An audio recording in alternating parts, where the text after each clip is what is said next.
Hello বন্ধুরা, আমি মিষ্টি মনি। আমার ভয়েসে সুন্দর সুন্দর ভালোবাসার গল্প শুনতে আমাদের পড়শি ডায়েরি চ্যানেলটি সাবস্ক্রাইব করে পাশে থাকা বেল আইকনটি বাজিয়ে দিবেন। ধন্যবাদ।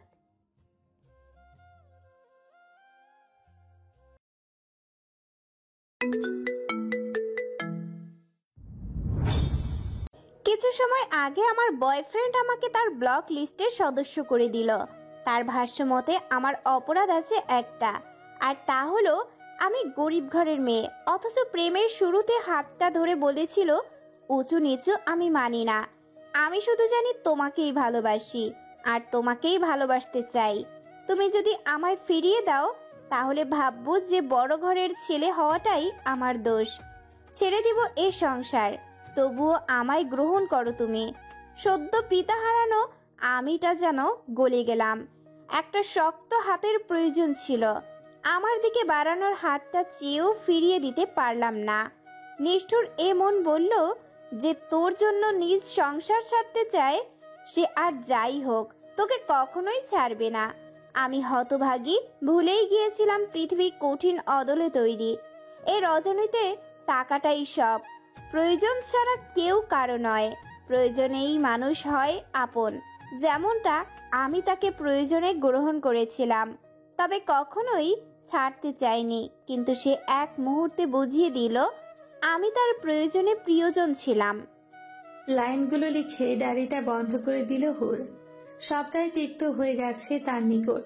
6 মাস আগের ঘটনাগুলোই লিখছে সে। ভালোবাসা বলতে কিছুই নেই, হারিয়ে যায় সকলে। কেউ কথা দিয়ে কথা রাখেনি, যেমনটা রাখেনি বাবা। দুচোখ মুছে হুর, ডুবে যায় স্মৃতিতে। কত শত রঙিন স্বপ্ন বুনেছিল সে। বাবা হাত ধরে বলেছিল, মা, তোকে কখনো ছেড়ে যাব না। অথচ সেই বাবাই চলে গেলেন। হুমায়ুনের ক্যান্সার ছিল, চিকিৎসা করার সুযোগ মিলেনি, তার আগেই মারা যাননি। ডায়েরিটা যত্ন করে তুলে রাখে আলমারিতে। রুগ্ন মায়ের রুমে গিয়ে বসে পড়ে। দিন দিন লতিফার অবস্থাও খারাপ হচ্ছে। কে জানে কোন রোগ হয়েছে। হুরের মস্তিষ্ক তেমন কিছু ভাবতে পারে না। লতিফা বললেন, তোর জন্য বিয়ের প্রস্তাব এসেছে। না করে দিও মা। এটা কেমন কথা হুর? আমি অসুস্থ, তোর বাবা নেই, আর তুই কিনা বিয়ে করবি না? মা তুমি অসুস্থ, এই অবস্থায় বিয়ে কেমন করে করি বলো তো? এই জন্যই বলেছি বিয়ে করতে। আমি মরলে পাড়ার কুত্তারা হুমড়ি খেয়ে পড়বে, ছিঁড়ে খাবে। তবু আমি বিয়ে করতে চাচ্ছি না মা। দেখ মা, তোর হাতটা শক্ত কারো হাতে তুলে দিতে পারলে আমি নিশ্চিন্তে মরতে পারবো। এইটুকু প্রতিদান দে মা, নাকচ করিস না আর। কেঁদে ওঠে হুর। লতিফার হাত ধরে বলে, তোমাকে রেখে কেমন করে থাকবো আমি?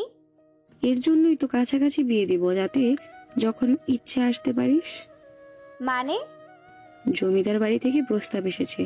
পরশু জমিদার বাড়ির বড় ছেলের বিয়ে হওয়ার কথা, তবে জমিদার বাড়ির ছোট ছেলে সেই মেয়ে নিয়ে চলে গেছে। কথাটা শোনা মাত্রই মাথায় আকাশ ভেঙে পড়ল হুরের। তাহির ওর প্রাক্তন হয়, আর সে তো জমিদার বাড়ির ছোট ছেলে। চোখ দুটো ছলছল করে ওঠে ওর। এ কেমন পরীক্ষার মধ্যে পড়তে হলো তাকে? যার সাথে বিয়ে হবে তাকে এখনো দেখেনি হুর, দেখার কোনো আগ্রহও নেই। মায়ের ইচ্ছের মর্যাদা দিতে গিয়ে নিজেকে বলে দিচ্ছে সে। কিছুই করার নেই এখন। এ পৃথিবীতে একজনই আছে তার, সেও শয্যাশায়ী। লতিফার কিছু হলে চারপাশের হায়নারা ওকে কলঙ্কিত করে দিবে। সবকিছু বিবেচনা করে বলি হতে রাজি হয়েছে হুর। প্রাক্তন প্রেমিকের বাড়িতেই বউ হয়ে যাচ্ছে সে। জমিদার বাড়ি থেকে হলুদের জিনিসপত্র এসেছে। এক কড়িও খরচ করতে হবে না মেয়ের বাড়ির, শুধু তারা মেয়েটাকেই নিবে। হুরকে বেশ পছন্দ করেছেন জমিদার গিন্নি, তাই তো এত শত আয়োজন। হলুদ শাড়ি পরিয়ে উঠানে নেওয়া হয় হুরকে। লতিফা মেয়ের দিকে তাকিয়ে আছেন, দৃষ্টিতে খুশি ঝলমল করছে। মায়ের হাসি দেখে মৃদু হাসে হুর। মায়ের কোনো বড় অসুখ হয়েছে বলে তার ধারণা। সবাই হুরকে হলুদ লাগাতে থাকে। হঠাৎ করে কয়েকজন এসে বলে, এই এই জমিদার গিন্নি এসেছে, সবাই সরে যাও। সবাই দুভাগে ভাগ হয়ে দাঁড়ায়। হুর লক্ষ্য করে মাঝবয়সী সুন্দর স্বাস্থ্যের এক মহিলা এগিয়ে আসছেন। গায়ে অলংকারে ভরা, চালচলনে বেশ ভাব। এগিয়ে আসে সে হুরের দিকে। হুরের মাথায় হাত রেখে বলেন, মাশাআল্লাহ, আমার বাড়ির যোগ্য বউ হতে হবে কিন্তু। মাথা ঝাঁকায় হুর। জমিদার গিন্নির নাম রুমা। তিনি একটি বক্স থেকে গহনা বের করে হুরের গলায় পরিয়ে দিলেন। প্রচন্ড অবাক হয় হুর, এত ভারী গয়নায় কেমন অস্বস্তি হচ্ছে তার। রুমা সেটা বুঝে নিয়ে বললেন, এটা তোমাকে প্রথম দেখার জন্য দিলাম। তোমার রূপের কথা অনেক শুনেছি, তবে ভাবতেও পারিনি এত সুন্দর হবে। তোমার নামের মতোই তুমি সুন্দর, আসমান থেকে যেন কোনো হুর নেমে এসেছে। রুমার মুখে প্রশংসা শুনে লজ্জা পেল হুর। পরক্ষণেই ভাবনায় আসে তাহিরের কথা। তাহির ফিরে এলে ও বাড়িতে কেমন করে থাকবে হুর। বিয়ের দিন সকালে প্রচন্ড মন খারাপ হয় হুরের। মন খারাপের কারণ সে খুঁজে পায় না। একটু পরে যেই মানুষটার স্বামী হতে চলেছে তাকে এখনো দেখেনি সে। দেখার জন্য ভেতর থেকে কোনো চঞ্চলতাও নেই। যেন বিয়ে নয়, চলছে পুতুল খেলা। আজ বলেছে আর কালই বিয়ে। আশ্চর্য, অন্যের পাপের শাস্তি যেন তাকে দেওয়া হচ্ছে। জমিদার বাড়ি থেকে কয়েকজন মেয়ে পাঠানো হয়েছে। সকাল থেকে তারা হাত পায়ে মুখে কি যেন মাখিয়ে বসিয়ে রেখেছে। রূপচর্চার চরম পর্যায়ে উঠানো হয়েছে। হুরের কোনো অনুভূতি নেই। কিছু মেয়ে নানানভাবে মজা করে চলেছে। মেয়েটা সেদিকে ধ্যানই নেই। হঠাৎ করেই বাহুতে ধাক্কা পায়ও। ঘুরে তাকাতেই দেখে দুটো মেয়ে হাসছে। অপ্রস্তুত হয় মেয়েটা। তিথি বলে, কি গো ভাবি, কোন ধ্যানে আসো? আমরা এতক্ষণ ধরে এসেছি অথচ তোমার কোনোই ধ্যান নাই। হুর ঈষৎ অপ্রস্তুত হলো, তারপর শুধালো, তোমরা? আমরা হলাম তোমার ননদিনী। ও আচ্ছা, দাঁড়িয়ে আছো কেন? বসো তোমরা। হুরের পাশে বসে তিথি। জুহি আশেপাশে তাকিয়ে বলে, শোনো ভাবিজান, আমার ভাইয়া কিন্তু অন্য রকমের, তাকে সবসময় হাতে রাখবে কেমন? মৃদু হাসে হুর। ফিস ফিস করে তিথি বলে, আমার ভাইয়া যেন প্রথম রাতে সব মিষ্টি পেয়ে যায় ভাবি, ওকে অপেক্ষা করিও না আবার। তিথির এহেন কথাতেই লজ্জায় রাঙা হয় হুর। বাচ্চা বাচ্চা মেয়েরা কি সব কথা বলছে। হুর কোনো উত্তর করতে পারে না। সে নিজেও খুব বড় এমন নয়, সবে 18 শেষ করেছে। এই তো মাসখানেক আগেই এসএসসি পরীক্ষা দিল। জহি আর তিথি যেন আজ ঠিক করেছে হুরকে লজ্জায় মেরেই ফেলবে। হুরের দম বন্ধ হয়ে যাবার মতো অবস্থা। কোনো মতে উঠান থেকে উঠে আসে সে। ক্লাস 10-এর মেয়েরা এত দুষ্ট হয় নাকি? সোনালি পাড়ে লাল বেনারসি পরানো হচ্ছে হুরকে, সাথে ভারী গহনা সেট, মুখে মেকআপের ছোঁয়া। সব মিলিয়ে হুর আজ নতুন ভাবে হুরের মতন সেজে উঠেছে। অদ্ভুত সুন্দর লাগছে মেয়েটাকে। দূর থেকে চোখের পানি ফেলেন লতিফা। মেয়েকে বিয়ে দিয়েই যেন শেষ নিঃশ্বাস ত্যাগ করবেন। উনিও তো একই রোগে আক্রান্ত। হুমায়ুন সিগারেটের নেশায় মত্ত ছিল। তার সাথে 22 বছর সংসার করেছে লতিফা। হুমায়ুনের সাথে সাথে তাকেও মরণ ব্যাধিতে ধরেছে। তো চোখের কানিশের পানিটুকু মুছে নিয়ে এগিয়ে আসেন তিনি। ও লতিফাকে দেখে ছলছল নয়নে তাকায়। লতিফা মেয়ের কপালে চুমু দেন। হুরের বুকটা হু হু করে ওঠে। লতিফা চলে আসেন অন্য ঘরে, যেখানে বিয়ে পড়ানো হচ্ছে। কিছুক্ষণ পর কবুল বলতে বলা হয় হুরকে। কয়েকবার শ্বাস ফেলে কবুল বলে হুর। বিয়ের মোহরনা তৎক্ষণাৎ পরিশোধ করতে হয় জাহিনকে। মেয়েকে বিদায় দেওয়ার সময় ভেঙে পড়েন লতিফা। আশেপাশের মহিলারা সামলায় লতিফাকে। হুর এক বিন্দু চোখের পানিও ফেলে না। সে মনে মনে দৃঢ় প্রতিজ্ঞ হয়, মায়ের সামনে আর ভেঙে পড়বে না সে। জমিদার বাড়ির নিয়ম অনুসারে নতুন বউকে পালকিতে তোলা হয়। পালকি চলা শুরু করলে দু চোখ বেয়ে অশ্রু বেরিয়ে আসে। পালকি যত আগায় হুর যেন ঠিক ততটাই পেছন ফিরে তাকায়। ভবিষ্যৎ নিয়ে ভাবনা আসে না তার। সে তাকিয়ে তাকিয়ে দেখে তার ফেলে যাওয়া মমতাময়ী মাকে। কেন যেন বুকটা ভারী অনুভব হয়। আচ্ছা, এখন কি তার কিছু হারানোর ব্যথা অনুভব হচ্ছে? কি হারাবে সে? তার মমতাময়ী মাকে? জমিদার বাড়ির বড় ছেলে জাহিন, তাকে দেখেনি হুর। এখন তাকে ঘরে বসিয়ে দেওয়া হয়েছে। মস্ত বড় ঘরটা ফুলের গন্ধে ভরে উঠেছে। হুর বুক ভরে শ্বাস নেয়। তার দুটো চোখ বুজে আসতে চায়। সহসায় দরজা খোলার আওয়াজ হয়। ঘুম ছুটে যায় ওর। ও চেপে বসে থাকে। বুকের ভেতর কেমন করছে। অপরিচিত মানুষের ঘ্রাণ অনুভব হচ্ছে। হুর দম আটকিয়ে বসে থাকে। জাহিন চুপচাপ স্বভাবের। জীবন নিয়ে তার অনেক বেশি ভাবনা রয়েছে, তবে সেটা প্রচার করে বেড়ানোর স্বভাব নেই তার। ও ধীরে ধীরে মেয়েটির পাশে এসে বসে। হুর তখন মাথা নিচু করে আছে। ও শুধায়, এভাবেই রাত পার করবে? প্রথমবারের মতন পুরুষ কণ্ঠটি শুনতে পায় সে, কম্পিত হয় দেহ। জাহিন কথা জবাব মিলে না, ও হাসে, ফের শুধায়। রাগ করে আছো নাকি? হুর মাথা দোলায়, নাকচ করে বোঝায় রাগ করেনি। তবে এবার মুখ খুলে হুর মৃদু সুরে বলে, কিছু হয়নি তো। তাহলে এই ভারী কাপড় পরে আছো যে? চেঞ্জ করে আসবো। অবশ্যই। জবাব পেয়ে তৎক্ষণাৎ উঠে যায় হুর, চেঞ্জ করে আসে।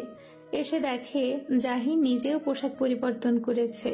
মানুষটির শরীর থেকে মন ভালো করার মতো সুবাস মিলছে। জাহিন এগিয়ে আসে, একদম বরাবর হয়ে দাঁড়ায়। হুর তখনও মাথা নামিয়ে আছে। পুরুষটি তার শক্ত হাতের সাহায্যে মেয়েটির থুতনি উঁচু করে ধরে। এতে দৃশ্যমান হয় সমস্ত মুখ। ওর মন জোড়ায়। এই মুখটির প্রতি বিশেষ মায়া অনুভব করে সে। ছোট ভাইয়ের করা সমস্ত কিছুই জানেও। হুরকে প্রথমবার দেখে জাহিনের মনে হয়েছিল এই মেয়ে শুধু তার, শুধুই তার। জাহিন কেমন করে তাকিয়ে আছে, এদিকে লজ্জায় চোখ নামিয়ে ফেলেছে হুর। জাহিন হাসে, কানের কাছে এগিয়ে যায়, তারপর ফিসফিস করে বলে, শোনো মেয়ে, তুমি আমার প্রয়োজন নাও, বরং প্রিয়জন। প্রয়োজন ফুরিয়ে যায়, তবে প্রিয়জন ফুরায় না। ছেলেটির এহেন কথায় হুরের শরীর কেঁপে ওঠে, দু চোখে অশ্রু নামে। তবে সত্যি কি প্রিয়জন পেল সে? একটি মিষ্টি সকালের সূচনা হলো। জাহিনের সর্বাঙ্গে নববধূর ঘ্রাণ। হুরের ঘুম বেশ আগেই ভেঙেছিল, তবে হাতের বাঁধন থাকায় উঠে যেতে পারেনি। জাহিন চোখ মেলে চাইল, পাশ ঘুরতেই বুকের ভেতর এক রহস্যময় অনুভূতি পেল, যা আগে কখনোই হয়নি। আপনার ঘুম ভেঙেছে? কথা বলেই নিজের শরীর থেকে পুরুষটির আলগা হয়ে যাওয়া হাতটি সরিয়ে নিল হুর। উঠে বসে দ্রুত আরশির সামনে এলো, শরীরের পোশাকটি ঠিক করে নিয়ে বলল, আমি ফ্রেশ হয়ে আসি। অনেকটা দ্রুতই চলে গেল হুর, যেন পালিয়ে বাঁচার প্রয়াস। জাহিন কয়েক সেকেন্ড মৌন থেকে অধর প্রসারিত করলো। গতকাল থেকে তার জীবন পরিবর্তন হয়ে গিয়েছে, আর এই পরিবর্তন ওর কাছে ভীষণ উপভোগের। হুর যখন ফ্রেশ হয়ে এলো, জাহিন তখন পুরো জেগে গিয়েছে। জানালার পর্দা খুলে দেওয়াতে সকালের মিষ্টি রোদ এসে ঘরময় ছোটাছুটি খেলছে। ভেজা চুলগুলো তোয়ালে দিয়ে পেঁচিয়ে নিয়েছে মেয়েটি। জাহিন যখন তার দিকে দৃষ্টি ফেরালো, ও তখন কিছুটা আমতা আমতা করেই বলল, ওয়াশরুমে এই তোয়ালেটাই ছিল আপনার বোধহয়, আমি ব্যবহার করে ফেলেছি। শেষ বাক্যটা বলতে গিয়ে মেয়েটা কেমন সংকোচে ডুবে গেল। ওর আচরণে হেসে ফেলল জাহিন। সমস্যা নেই, আমাকে দাও, আমি গোসল করে আসি। চুল থেকে তোয়ালে খানা খুলে দিল হুর। সেটা নিয়ে ওয়াশরুমের দিকে এগিয়ে গেল জাহিন। তোয়ালে থেকে অদ্ভুত সুন্দর এক ঘ্রাণ পাওয়া যাচ্ছে। এই সুন্দর ঘ্রাণ এখন থেকে রোজ পাওয়া যাবে। বিষয়টার স্মরণ হতেই বুকের ভেতর কেমন একটা অনুভূতি হয়। জাহিনের অধর আপনা আপনি প্রসারিত হলো। একেই হয়তো ভাগ্য বলে। মেজাজ উষ্ণ হয়ে আছে জমিদার গিন্নি রুমার। ছোট ছেলেটার খোঁজ এখনো পাওয়া যায়নি, তিনি এবার অধৈর্য হয়েই যাচ্ছেন। একটা কাজ যদি ঠিক মতন হয়। ও কোথায় পালিয়েছে? দেশ ছেড়েছে কি? সামনে থাকা ছেলেটা মাথা নত করে রাখে, মিনমিনে সুরে বলে, একটা মানুষ উধাও হয়ে গেল। সেই দিনটা কবে আশরাফ? আশরাফ নামে ছেলেটা মাথা নামিয়ে রাখে। রুমা ক্ষণে ক্ষণে মেজাজ হারাচ্ছেন। জাহিন সিঁড়ি দিয়ে নেমে আসছিল, তাকে দেখে আশরাফ বাইরের দিকে অগ্রসর হলো। কি খবর বাবা? মুহূর্তে মেজাজ বদলে কথাটা বললেন রুমা। তবে জাহিন সেটা ধরে ফেলল, আশরাফকে যেতে দেখেছে সে। তাহিরকে পাওয়া যায়নি?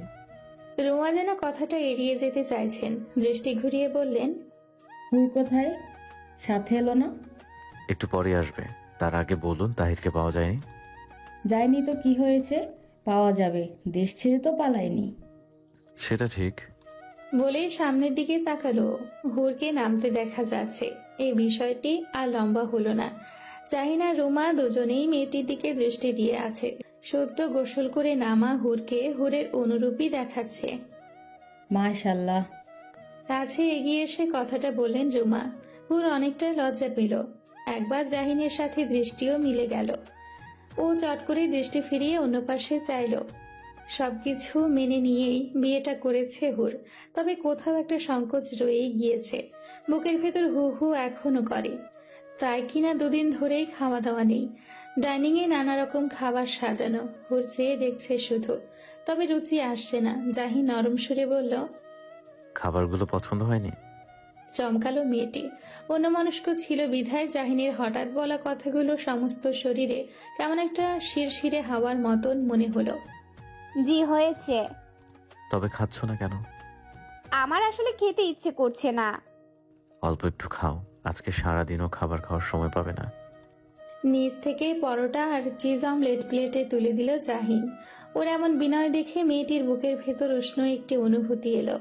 সেই সাথে নিজেকে শাসন করে বোঝালো অতীতে সবকিছু ভুলে গিয়ে এই মানুষটাকে যেন সবটুকু দিয়ে ভালোবাসতে পারে। হুরকে আরো একবার সাজিয়ে গুছিয়ে পুতুলের ন্যায় বসিয়ে রাখা হলো। ও একটু মনমরা হয়েছিল। ঠিক তখনই পাখির মতন উড়ে এলো দুই কিশোরী। তিথি এসে হুরের গলার আশেপাশে দেখতে লাগলো। ওর এহেন কাণ্ডে হতবিহ্বলের মতো চেয়ে রইল হুর। মেকআপে সব ঢেকে গেল নাকি? তিথির কথার জবাবে জুহি বলে, হতেও পারে, এই সকালে আসা উচিত ছিল। ওদের দুজনের কথার মাঝে বোকার মতন হুর বলল, তোমার কিসের কথা বলছো? লাভ বাইট বলল জুহি। ওর কথায় চোখ বড় বড় করে ফেলল হুর।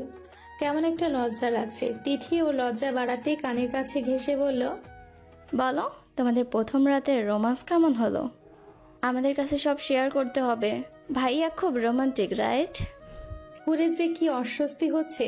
এরকম কথাবার্তায় একদমই অভ্যস্ত নয় সে।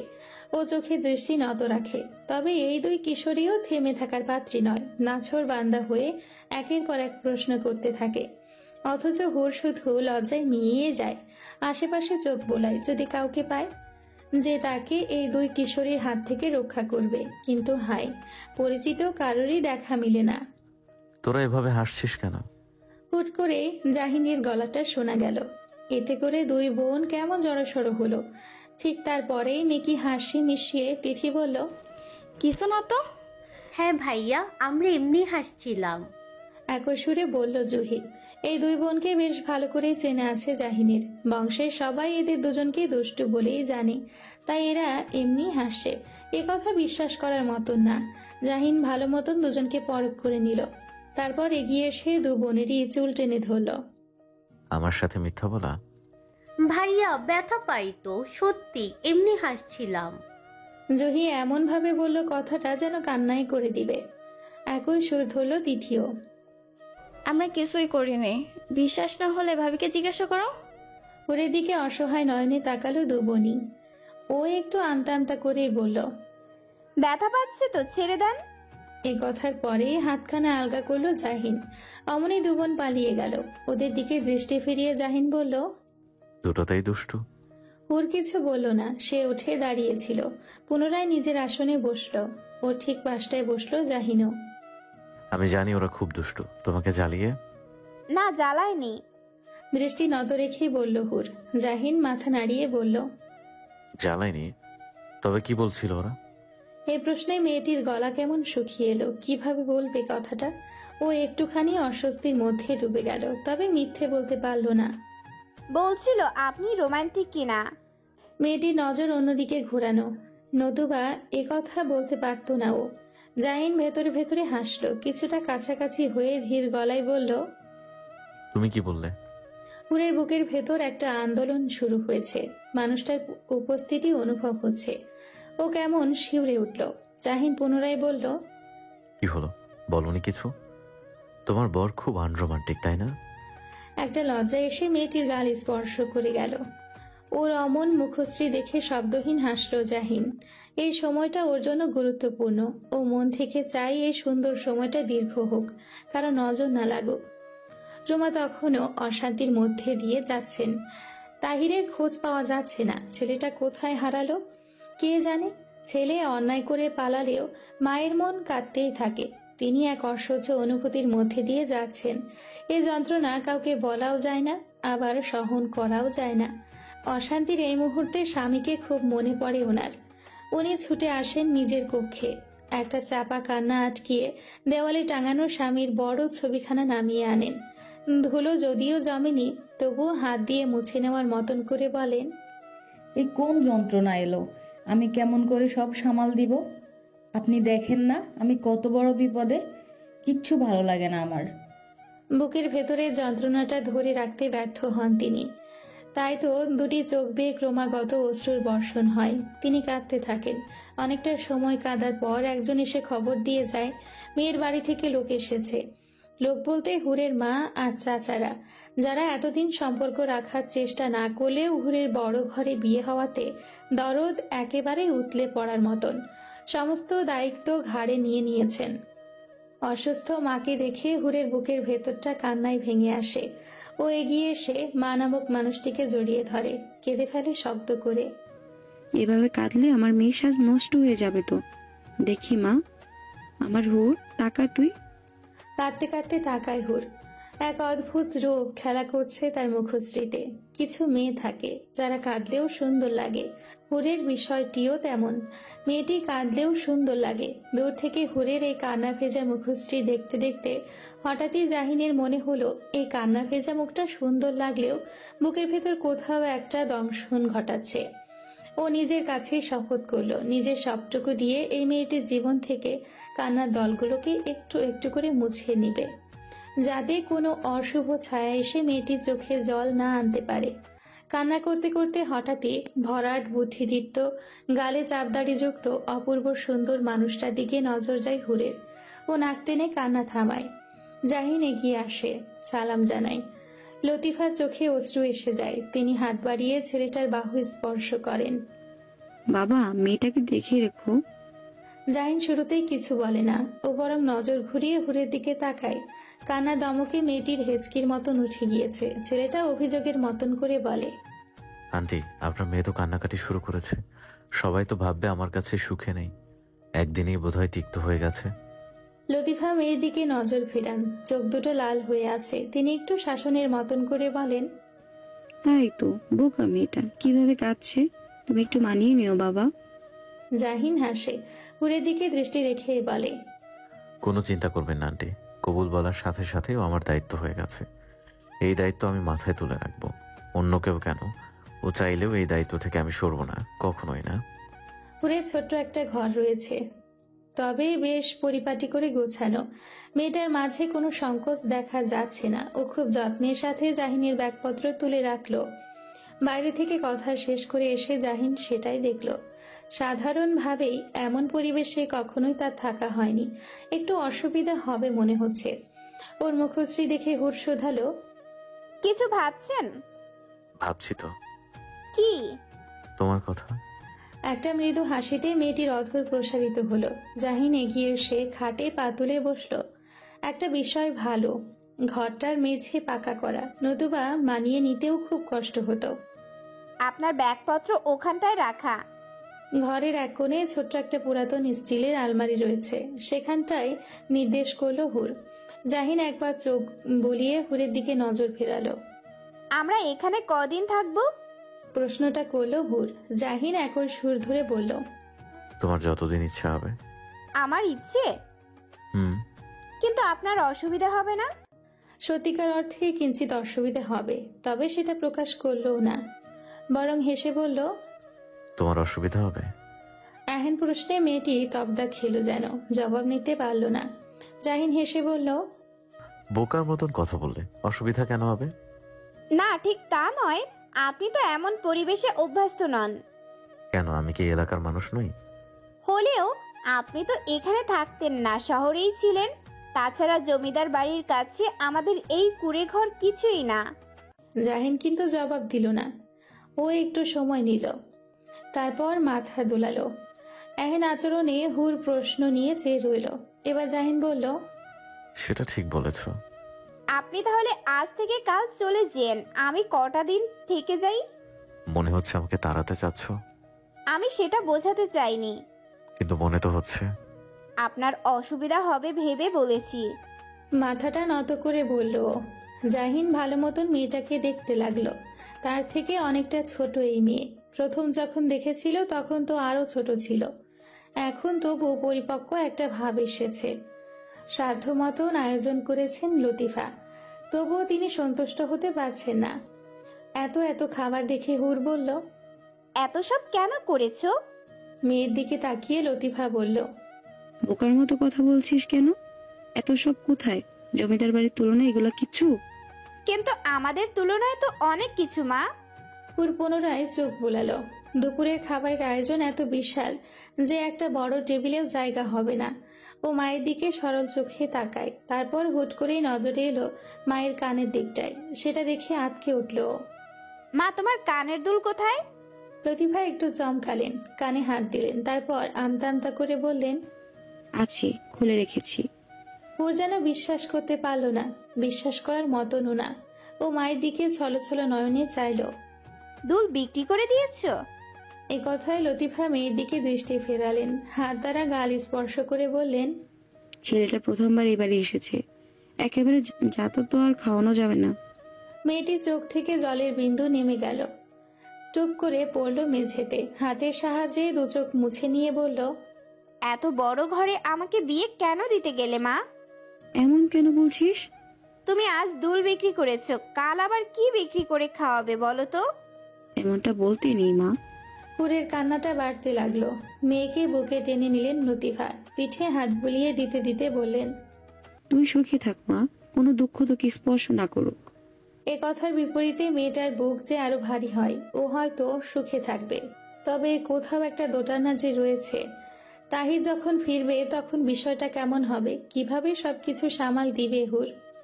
গোসল করে আসায় হুরকে হুরের মতোই দেখাচ্ছে। এই সময় মেয়েদের অতিরিক্ত স্নিগ্ধ লাগে, সতেজ মনে হয়। মেয়েটি যখন চুলগুলো মুছে নিচ্ছে, জাহিন তখন মুগ্ধ নয়নে চেয়ে আছে। ফর্সা কোমল পিঠে কিছু পানির বিন্দু জমেছে। চুল মুছে নিয়ে মেয়েটি ঘুরে তাকাতেই দৃশ্যটি দেখতে পেল। এমন ভাবে তাকানোয় লজ্জা এসে ছুঁয়ে গেল তাকে। সেটা খেয়াল করে জাহিন বলল, সরি। তার বিনয় যে কাউকে মুগ্ধ করবে। হুরও এই মানুষটাতে দিনকে দিন মুগ্ধ হচ্ছে, তবে কোথাও একটা বাধা তৈরি হয়। এই বাধা ওর অতীত। ও মাথাটা নত রাখে। এবার চলুন, খাবার সব ঠান্ডা হয়ে যাচ্ছে। অনেকক্ষণ আগেই খাবার তৈরি হয়েছিল, তবে হুরের গোসলের জন্য খাওয়াটা আটকে ছিল। জাহিনের বিরোধ ছিল, মেয়েটিকে রেখে সে খাবে না, তাই কিনা গোসল করে আসতে হলো তাকে। শীতল পাটি বিছিয়ে রাখা, সেখানে অনেক অনেক খাবার। লতিফা মিনমিনিয়ে সুরে বললেন, কষ্ট নিও না বাবা, এভাবেই খেতে হবে। জাহিনের ঠোঁট প্রসারিত হলো। ও এগিয়ে গিয়ে বসলো শীতল পাটিতে। এভাবে বলবেন না আন্টি, পার্টিতে বসে খাবার খাওয়া আমার বিশেষ পছন্দের। ছোটবেলার কথা স্মরণ হচ্ছে। তবুও জামাই মানুষ তুমি, গরিবের এই। তাকে আটকালো জাহিন, বলল, এভাবে বললে আমি বাড়িতে আসতে পারবো না আন্টি, লজ্জা লাগবে আমার। ছি বাবা, এ কথা বলো না। তুমি খাবার খেতে বসো। এই হুর, দাঁড়িয়ে কেন, জামাইকে খাবার দে। হুরে যেন টনক নড়ল। ও একটা ঘোরে ডুবে গিয়েছিল। ওর বারবার মনে হচ্ছে মায়ের কানে দুলের কথা। বিষয়টি মনে হতে ভেতরটায় তোলপাড় শুরু হয়েছে। কি রে, এখনো দাঁড়িয়ে? দিচ্ছি মা। ও নিজে হয়ে প্লেট এগিয়ে দিল, তাতে পরিমাণ মতন ভাত তরকারি দিয়ে বলল, আর কিছু দেবো? হুম। খাওয়া শুরু করো বাবা। আপনারা বসবেন না? তুমি আগে খাও বাবা। এটা হয় নাকি? আপনারাও বসুন। পরে খাবো আমরা, তুমি শুরু করো। একদমই না। হুর, আন্টির জন্য খাবার দাও তো। না বাবা, তুমি আগে খাও। শুধু শুধু আপনাদের রেখে আমার গলা দিয়ে খাবার নামবে না আন্টি। ভদ্রমহিলার গলা রোধ হলো, চোখ হলো টলমলে। সে হুরের দিকে চাইল, ইশারায় প্লেট দিতে বলল। হুর একদম চুপচাপ, সবকিছু করে যাচ্ছে। মায়ের জন্য খাবার তুলে দিয়ে সে বলল, আমি পরে খাবো। কেন? আপনারা খেয়ে নিন, আমি পরিবেশন করছি। পরিবেশন তো করছই, এখন তুমিও বসো, কথা বাড়িও না। মেয়েটির পা থমকে আছে। ওর যে খেতে ইচ্ছে করছে না, তবু মুখের ওপর মানা করতে পারে না। অল্প একটু খাবার তুলে নেয়, তারপর শুরু হয় খাওয়ার পর্ব। লতিফার হাতের রান্না ভালো। মায়েদের রান্না যদিও ভালোই হয়, তবে লতিফার রান্না আলাদা করে প্রশংসা করতেই হয়। জাহিন তৃপ্তি নিয়ে খাবার খায়। লতিফা এটা সেটা এগিয়ে দিতে থাকেন। অনেক শখ ছিল একটা ছেলের, তার দুচোখ অশ্রুতে ভেজে। তবে বোধহয় সৃষ্টিকর্তার শখটা পূরণ করেই দিলেন। খাবার খেয়ে বসতে নেই, একটু চলাফেরা করে নিতে হয়। জাহিন আর হুরও বের হয়েছে। গ্রামীণ পরিবেশে খুব একটা থাকা হয়নি জাহিনের। অনেক ছোট থেকে সে শহরে মানুষ হয়েছে, ইট পাথর দেখে বড় হয়েছে। ওরা কাঁচামাটির সড়ক দিয়ে চকের দিকে এসেছে। খেতে ধান বোনা হয়েছে, ফলে চারপাশ কেমন সবুজ লাগে। হুর নীরবে পথ চলে। কথা শুরু করে জাহিন। তুমি অনেকটা চুপ হয়ে আছো মনে হচ্ছে। চমকায় মেয়েটি, সে এখনো ধ্যানেই ছিল। ওর চমকানো ভাবও লক্ষ্য করেছে জাহিন। না ঠিক আছে তো। কোথায় ঠিক আছো? কথাই তো বলো না। না মানে কি বলবো? কিছু বলার নাই? মেয়েটির চোখে দ্বিধা দেখা মিলে। জাহিন হতাশ হয়ে পড়ে। তার সাথে এই মেয়েটি এখনো সহজ হতে পারেনি। হুর। বড় মায়া লাগে কণ্ঠটায়। মেয়েটি তাকায়। ডাগর দুটো চোখে দৃষ্টি পুরুষটির মুখশ্রী স্পর্শ করে যায়। তুমি অসম্ভব সুন্দর। ছোট্ট একটা বাক্য, তবে কেমন জাদু মিশানো। হুরের সমস্ত শরীরে কম্পন ধরে। জাহিন এগিয়ে এসে মেয়েটির হাত স্পর্শ করে।